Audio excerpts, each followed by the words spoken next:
नमस्कार व्यूअर्स, मेरा नाम है क्रिस और आप मुझे देख रहे हैं मेरे सोशल मीडिया प्लेटफॉर्म यूट्यूब पर, मेरे फेसबुक पेज थिंक एजुरा या फिर इंस्टाग्राम पर।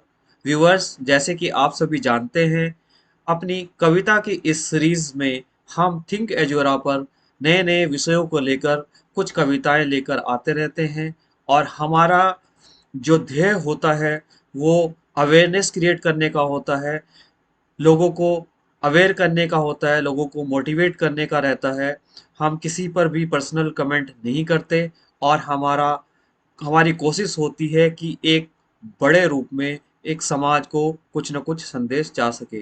तो इसी विषय को लेकर आज हम बात करेंगे दफ्तरशाही और नौकरशाही पर, और इसको लेकर किस तरह के परिवर्तन और बदलाव की आवश्यकता है, और समाज और जनता इसमें अपना क्या योगदान दे सकती है। हम इस विषय पर बात करेंगे। व्यूअर्स, कोविड-19 के दौरान मेरा भी कई सरकारी दफ्तरों में आना जाना रहा, विभिन्न कार्यों को लेकर, और वहाँ की कार्य प्रणाली को बहुत नज़दीक से देखने को मिला। और विभिन्न जितने भी लोगों से मैं मिलते रहता हूँ उनके व्यूज़ भी मिलते रहते हैं, और सोशल मीडिया तो इन सारी चीज़ों से भरा पड़ा है। आए दिन कुछ न कुछ नए किस्से आते ही रहते हैं। जिस तरीके से दफ्तरशाही में आम जनता परेशान होती है, इसका एक दूसरा पहलू भी है, जहां पर नौकरशाही को अगर हम देखें तो बड़े बड़े अफसर, पावरफुल पोजीशन वाले लोग नीचे कार्य करने वाले कर्मचारियों को विभिन्न तरह के प्रेशर देते रहते हैं। उन्हें उनकी जी हजूरी करनी पड़ती है और उनकी जायज़ और नाजायज़ मांगे पूरी करनी पड़ती हैं। और अगर वो ऐसा नहीं करते हैं तो उन्हें उनके नतीजे भुगतने पड़ते हैं। और हम किसी पर्टिकुलर इंसिडेंट्स की बात यहाँ पर नहीं कर रहे हैं, पर हमारी कोशिश है कि जो ये दफ्तरशाही या नौकरशाही हमारे समाज पर हावी है, हमारे सोशल स्ट्रक्चर पर हावी है, इस पर कहीं न कहीं नियंत्रण होना चाहिए, क्योंकि हमारे देश के विकास के लिए ये नितांत आवश्यक है कि हम अब इस परिवर्तन के लिए तैयार रहें और ये बदलाव हमारे समाज में आना चाहिए। तो व्यूअर्स, आइए कविता के रूप में कुछ चीज़ें आपके सामने रखता हूँ। आशा करता हूँ कि आपको पसंद आएगी, और हमारे जो नौजवान हमें देख रहे हैं वो उससे कुछ न कुछ इंस्पिरेशन ज़रूर लेंगे और कोशिश करेंगे सिस्टम को बदलने की, परंपराओं को बदलने की, ऐसी परंपरा को जिसे हमें कुपरंपरा कहना चाहिए, जो कि एक दफ्तरशाही की और नौकरशाही की परंपरा है, जिसमें परिवर्तन और बदलाव लाकर हम रिश्वतखोरी, सीनाजोरी, जी हजूरी को बदल सकते हैं। सो व्यूअर, इसी विजन के साथ शुरू करते हैं आज की कविता। आइए सुनते हैं। व्यूअर्स, हमारी आज की कविता का शीर्षक है दफ्तरशाही, नौकरशाही, परिवर्तन, बदलाव। आइए सुनते हैं। चले जाओ कोई भी ऑफिस या दफ्तर, चले जाओ कोई भी ऑफिस या दफ्तर, बैठा हो कोई भी क्लर्क या कोई अफसर, बैठा हो कोई भी क्लर्क या कोई अफसर, पत्ता तक नहीं हिला पाओगे, पत्ता तक नहीं हिला पाओगे, हरी पत्ती जब तक नहीं खिलाओगे। आलमारी में लॉक फाइल तुम्हारी, आलमारी में लॉक फाइल तुम्हारी, तब तक नहीं निकलवा पाओगे, जब तक अंडर टेबल से डैश डैश डैश सम्मान से नहीं खिलाओगे, सम्मान से नहीं खिलाओगे। फाइल तो इनका खजाना है, फाइल तो इनका खजाना है, इन्हें तो बस इस पर कुंडली मार कर बैठ जाना है, इन्हें तो बस इस पर कुंडली मार कर बैठ जाना है।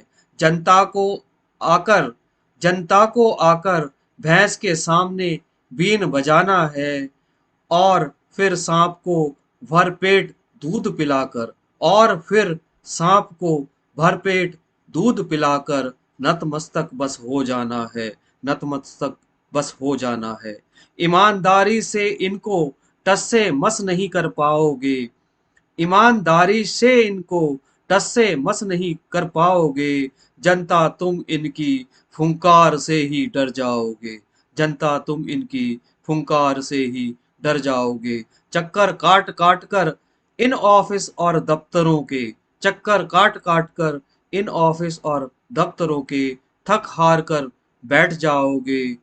चले जाओ कोई भी ऑफिस या दफ्तर, चले जाओ कोई भी ऑफिस या दफ्तर, बैठा हो कोई भी क्लर्क या कोई अफसर, बैठा हो कोई भी क्लर्क या कोई अफसर। और व्यूअर्स, नौकरशाही की कड़ी में उत्तराखंड में एक किस्सा अभी बड़े जोरों पर है और उसकी चर्चा बहुत बड़े स्तर पर हो रही है और शायद मुख्यमंत्री स्तर तक वो बात पहुंच चुकी है। हम इंडिविजुअल इंसिडेंट्स की बात नहीं करेंगे, परंतु मेरे अगले कविता के पैरा में नौकरशाही और प्रतिशोध के बारे में चर्चा होगी। आइए सुनते हैं कविता के अगले पैरा में। ऑफिस और दफ्तर में भी प्रतिशोध का दौर जारी है। ऑफिस और दफ्तर में भी प्रतिशोध का दौर जारी है। हर तरफ अफसरशाही का पुरजोर है। हर तरफ अफसरशाही का पुरजोर है।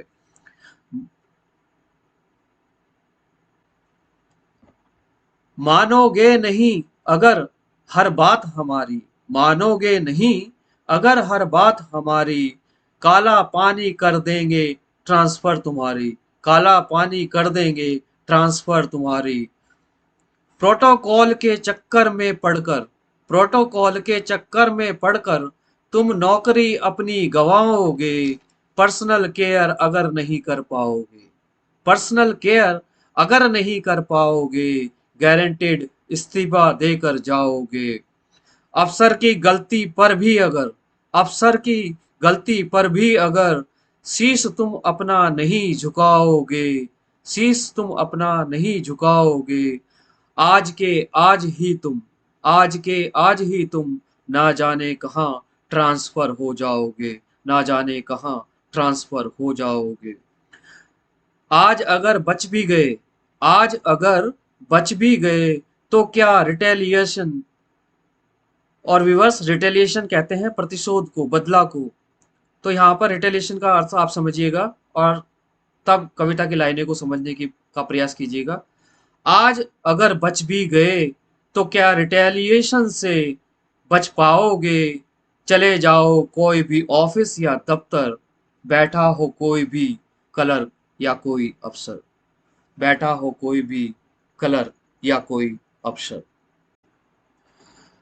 और व्यूअर्स, इन कविता के इन दो पैरा को सुनकर एक तरफ जहां पर हमारे समाज में दफ्तरशाही हावी है और दूसरी तरफ नौकरशाही हावी है।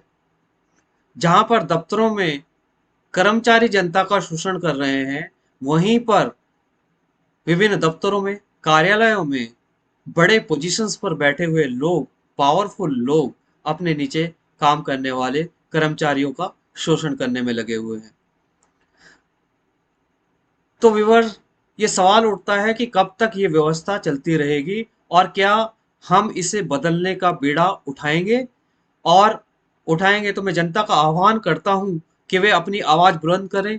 और जिस तरीके से उत्तराखंड में आज एक महिला कर्मचारी ने अपनी आवाज बुलंद की है और जिसकी गूंज मुख्यमंत्री के कार्यालय तक पहुंची है, तो आम जनता को सामने आना चाहिए और दफ्तरशाही के खिलाफ अपनी आवाज उठानी चाहिए, बुलंद करनी चाहिए। इसी तरीके से नौकरशाही को खत्म करने के लिए, ऐसी प्रथा को करने के लिए जहां पर अफसर लोग ये समझते हैं कि उनके नीचे कार्य करने वाले कर्मचारी उनके गुलाम हैं या वो उनके लिए ही नौकरी करने आते हैं, ऐसी प्रथा को समाप्त होना चाहिए। सभी को सम्मान मिलना चाहिए। हमें, चाहे हम नौकरी में हो या दफ्तरों में है, दफ्तरों में अगर कर्मचारियों से जनता अपना कुछ काम कराने के लिए जाती है तो कर्मचारियों का फर्ज बनता है कि वो जनता के साथ सम्मान पूर्वक इज्जत के साथ पेश आएं। ज़रूरी होता है कि हमें प्रोसेस को फॉलो करना है, तो उन्हें प्रोसेस बताएं, ना कि उनके साथ अभद्रता का व्यवहार करें। और चूंकि जनता जनार्दन होती है, तो हमें जनता का साथ देना चाहिए, उनका समर्थन देना चाहिए, उनके काम करने चाहिए। ये सारे डिपार्टमेंट्स, ये सारे आयोग, ये सारे विभाग इसलिए बने हुए हैं कि जनता के कार्य किए जा सकें। इसी प्रकार मैं सभी से आह्वान करता हूं कि हमें नौकरशाही के खिलाफ भी अपनी आवाज उठानी चाहिए। चाहे हम किसी भी सरकारी डिपार्टमेंट में काम करते हो, गैर सरकारी डिपार्टमेंट में काम करते हो, हम कहीं भी काम करते हो, हमें कहीं पर भी अगर ये लगता है कि आपकी बुलिंग की जा रही है, या फिर आपको आपका किसी न किसी रूप में शोषण किया जा रहा है, आपसे कुछ ऐसे कार्य करने के लिए कहा जा रहा है जो आपके कार्य क्षेत्र में नहीं आते हैं, जो आपका ज़मीर गवाही नहीं देता है, तो ऐसी परंपरा को भी बदलने की आवश्यकता है। और इसके लिए इस श्रृंखला में जितने भी कर्मचारी हैं, अगर उनके साथ ऐसा व्यवहार होता है, तो उन्हें अपनी आवाज बुलंद करनी चाहिए। आज के समय में हमारे पास सोशल मीडिया एक सबसे बड़ा प्लेटफॉर्म है, जहां पर हम अपनी आवाज बुलंद कर सकते हैं और लोग हमारे साथ वहां पर जुड़ते हैं, और हम ऐसे मुद्दों को सबके सामने लेकर आ सकते हैं। तो व्यूअर, आइए सुनते हैं अगले पैरा में, जहां पर हमने आह्वान किया है जनता का कि दफ्तरशाही और नौकरशाही के खिलाफ हमें खड़े होना चाहिए, हमें आवाज बुलंद करनी चाहिए, और सबसे जरूरी बात, हमें इसमें एक दूसरे का साथ देना चाहिए, उनके साथ कंधे से कंधे मिलाकर खड़े होना चाहिए। तो आइए व्यूअर, आगे सुनते हैं। कब तक कब तक यूं ही जनता तुम अपना शोषण करवाओगे? कब तक यूं ही जनता तुम अपना शोषण करवाओगे? जब तक तुम आवाज बुलंद ना कर पाओगे। जब तक जब तक तुम आवाज बुलंद ना कर पाओगे। सोशल मीडिया का जमाना है। सोशल मीडिया का जमाना है। जनता टेक्नोलॉजी हमें अपनाना है। जनता टेक्नोलॉजी हमें अपनाना है। बस अब घटना को जनता तुम्हें बस अब घटना को जनता तुम्हें जनता को ही बताना है। जनता को ही बताना है। हैशटैग चलाकर हैशटैग चलाकर विरोध अपना दर्ज कराना है। जन जन को अब यही करना है। जन जन को अब यही करना है। नौकरशाही एवं दफ्तरशाही को जनता हमें बदलना है। नौकरशाही और दफ्तरशाही को जनता हमें अब बदलना है। भारत को सोने की चिड़िया एक बार फिर हमें बनाना है। भारत को सोने की चिड़िया एक बार फिर हमें बनाना है। चले जाओ कोई भी ऑफिस या दफ्तर। चले जाओ कोई भी ऑफिस या दफ्तर। बैठा हो कोई भी क्लर्क या अफसर। बैठा हो कोई भी क्लर्क या अफसर। और व्यूअर्स, आशा करता हूं कि सभी लोगों को इस कविता के माध्यम से कुछ न कुछ मैसेज जरूर जाएगा, और हम कामना करेंगे, मनोकामना करेंगे एक ऐसे भविष्य की, जहां पर हम दफ्तरशाही की और नौकरशाही की इन कुप्रथाओं से, कुपरंपराओं से उभर पाएंगे, और हमारा भारत देश एक बार फिर सोने की चिड़िया बनेगा, या फिर कहलाएगा। इसी के साथ व्यूअर्स, आज के लिए इतना ही। धन्यवाद।